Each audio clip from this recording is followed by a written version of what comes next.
The military of any country serves a great role, especially in areas of defense and making sure that the state's interests are protected against external armed threats.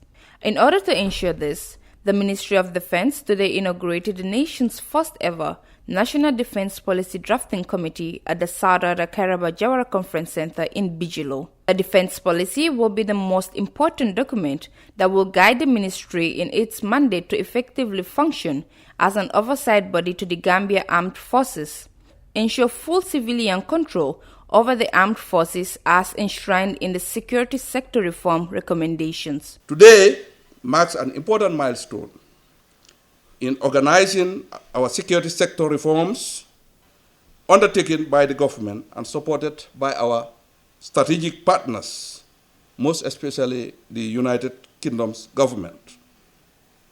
The National Defense Policy will form part of a broader strategy and policy guiding documents which covers everything from ends to means of achieving national defense objectives, and it will guide the codes and principles that are embedded in the national security policy.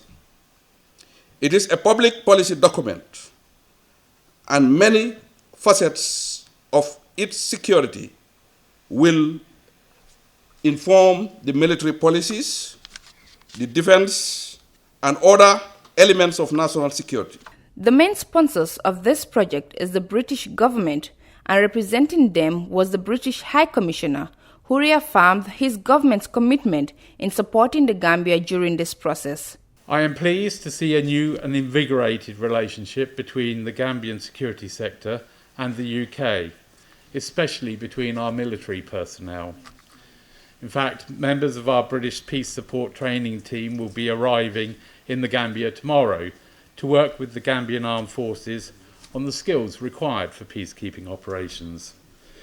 They will be following on from a team of Royal Military Police who have been here for 3 weeks, running training courses with the Gambian Military Police. Security, stability, democracy, and human rights are values both our countries share.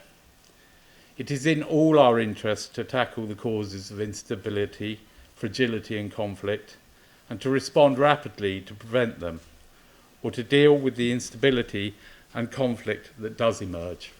The Minister of Defense, Mr. Sheikh Omar Faye, further explained what the National Defense Policy entails and also urged Gambians to be supportive to the committee. As I said, on the reason for which we're here today, the defense policy is a nation emanates from the nation's security policy and strategy.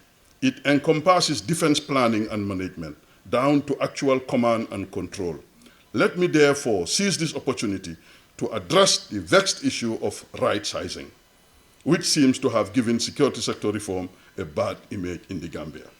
The defense policy will indeed prescribe the type of military we need to address the threats of the territorial integrity of the Gambia. It will recommend appropriate force structures and thus equipment scale. It will thus ensure that we have a force that is based on meeting needs and not just for the sake of having one. Consequently, we should not be using the term right-sizing, but rather ensuring that the valiant armed forces of the Gambia are fit for purpose. To all Gambians, we must support this committee because this is about our future as a nation. Please engage with the committee to share your ideas, devoid of personal interest, for a better Gambia. Reporting for the Fatu Network News Review, Jaka CCJT.